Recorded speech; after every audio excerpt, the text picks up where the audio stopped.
Bonsoir Laurent Berger. Bonsoir. Le Front National n'a remporté aucune région, mais il n'a jamais eu autant d'électeurs. Êtes-vous soulagé ou inquiet ce soir? Je suis soulagé que le Front National ne préside aucune région. Ça aurait été un drame pour les habitants de ces régions et pour les politiques régionales à mener. Et je suis inquiet du niveau du Front National. Et donc je pense que l'erreur à ne pas commettre, ce serait de se dire que ouf, on est passé pas très loin de la sanction. Mais maintenant, ça va, on n'a plus qu'à se préparer pour les prochaines échéances. Je crois qu'il y a un vrai problème. Le Front National est trop haut dans notre pays, trop haut en termes électoraux, mais trop haut aussi en termes d'audience parmi les citoyens. Vous vous battez, vous, contre le Front National, vous l'avez fait pendant la campagne, mais des milliers d'adhérents de la CFDT votent quand même pour Marine Le Pen, comme des millions de Français. Ils vous écoutent plus, Laurent Berger? Non, je ne dirais pas qu'il y a des milliers d'adhérents de la CFDT. Je dirais Il y a des qu'il y a milliers des. d'adhérents de la CFDT, vous le savez. Je dirais qu'il y a des adhérents de la CFDT qui votent Front National, j'imagine, comme l'ensemble des Français. Mais les sondages qui sortent des urnes montrent que les organisations syndicales ne sont pas du tout exonérées du phénomène, mais sont plus protégées que pour les salariés qui ne se réclament pas d'organisation syndicale. Mais vous savez, je crois que ça appelle une réaction. Ça appelle une réaction qui est au-delà des mots. J'entends hier et ce soir des politiques qui font des grandes déclarations. Je crois que c'est la classe politique d'abord qui est interrogée. Sur quel destin, quel récit, quel projet collectif ils sont capables de mener, sur lesquels ils sont capables de s'exprimer. Pour l'instant, je trouve qu'il n'y a pas beaucoup de réponses. Quelle réponse voulez-vous? Quelle réponse demandez-vous? Et quelle réponse êtes-vous prêt, vous, à apporter? Est-ce qu'il faut, par exemple, changer de politique économique? Mais je crois que d'abord, il faut dire quelle est la réalité du monde. Vous savez, il faudrait commencer par dire que, par exemple, l'humanité avait un rendez-vous avec elle-même pendant la COP 21 et ce rendez-vous a été honoré.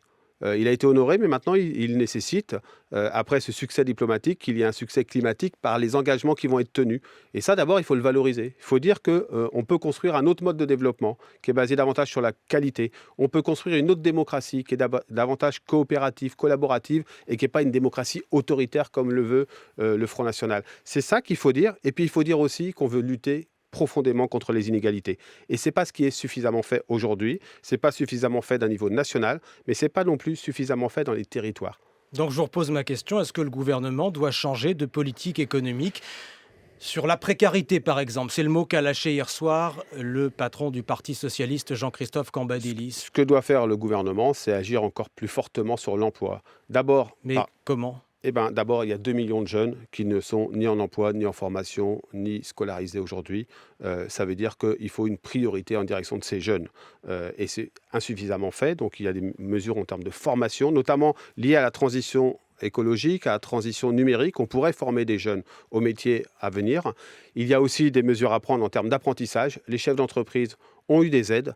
Ils ne s'engagent pas suffisamment sur l'apprentissage. C'est une vraie voie d'excellence aujourd'hui pour acquérir un métier. Donc, il y a des mesures à prendre, mais ça ne suffira pas, les mesures en termes d'emploi ou les mesures économiques. Il faut aussi du sens sur ce qu'est la démocratie, ce qu'on propose aux citoyens pour vivre ensemble, pour faire société. Et là, il n'y a pas que les politiques nationaux qui ont des responsabilités. C'est l'ensemble des corps intermédiaires qui, ensemble, doivent donner du corps à la démocratie, au débat collectif. Quand vous entendez Jean-Pierre Raffarin, l'ancien Premier ministre, qui veut que son parti, les Républicains, travaille avec la gauche, travaille avec le gouvernement, est-ce que vous vous dites il a raison, c'est ça qu'il faut faire?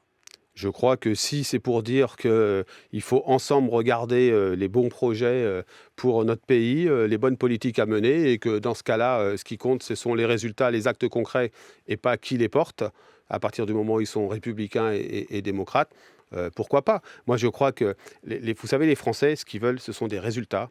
Et en même temps, ils veulent du sens sur ce qu'on va faire, comment on se positionne dans le monde actuel, quel projet de société on est capable de porter. C'est aussi la vie quotidienne et par exemple le salaire minimum. Le gouvernement, vous l'avez entendu, vient d'annoncer une petite hausse du SMIC, 0,6%. Est-ce que ça vous convient, Laurent Berger? D'abord, ce qu'il faut, c'est que le SMIC continue d'augmenter en fonction du niveau du pouvoir d'achat, pour qu'on maintienne le pouvoir d'achat, donc de l'évolution des prix. C'est cette augmentation de 0,6. Après, moi, ce que je dis, c'est que le SMIC, vous savez, on polarise beaucoup le débat sur les salaires autour du SMIC. Le SMIC, c'est le salaire d'entrée pour quelqu'un qui n'est pas qualifié. Et ce qui est important, ce sont les déroulements de carrière. Et c'est ça qui ne marche plus. Aujourd'hui, le SMIC, il y a des millions de salariés qui y sont toute leur vie. Et ça, c'est insupportable. Et ce qu'il faut, ce sont des négociations dans les branches, sur les classifications, sur les parcours professionnels qui permettront demain de faire en sorte que le SMIC, on n'y reste pas toute sa vie. Et je crois que à polariser trop le débat salarial dans notre pays sur la question du SMIC, on oublie cette responsabilité-là, qui est d'abord celle des branches professionnelles et des chefs d'entreprise. 1143 € net par mois avec cette revalorisation pour un salarié à temps plein. Est-ce que ça suffit pour vivre aujourd'hui dans une grande C'est ville très en France? difficile, non, évidemment. Tout comme l'allocation chômage ne suffit pas, tout comme le RSA ne suffit pas. Mais on voit bien aujourd'hui notre pays, il est confronté à un triple enjeu, j'ai envie de dire, la question du pouvoir d'achat, la question de l'emploi, puis aussi la question de la façon dont on vit au travail. Mais vous savez, en termes de pouvoir d'achat, à partir du 1er janvier, pour des millions de salariés, il va y avoir une avancée qui est la prise en compte de la complémentaire santé à 50% payée par l'employeur, ce qui n'existait pas précédemment. C'est grâce à un accord signé par la CFDT en 2013. Laurent Berger, il nous reste 1 minute pour parler du travail du dimanche, sujet extrêmement sensible. Les grands magasins veulent ouvrir en profitant de la loi Macron et depuis tout à l'heure, leur fédération propose de payer 2 fois plus les salariés le dimanche. Vous êtes engagé dans les discussions avec ces employeurs. Allez-vous signer pour cette proposition? Écoutez, les discussions ont lieu en ce moment. Donc, on va regarder aussi quels vont être le paiement des gardes d'enfants, des transports, comment vont être traités les salariés de la sous-traitance, du nettoyage par exemple. Et on verra en fonction du contenu de l'accord. Mais ce qui est sûr, c'est qu'il faut des contreparties. Il faudra un accord, donc il faut que les employeurs entendent nos revendications. Vous savez que si la CGT et Force ouvrière s'y opposent, comme elle commence à le dire, les grands magasins n'ouvriront pas le dimanche. Moi, ce qui m'intéresse pour l'instant, c'est de savoir si le contenu conviendra à la CFDT et si on signe, et après, les autres prendront leurs responsabilités. Laurent Berger, le secrétaire général de la CFDT, invité de l'Interview Éco. Merci. Merci.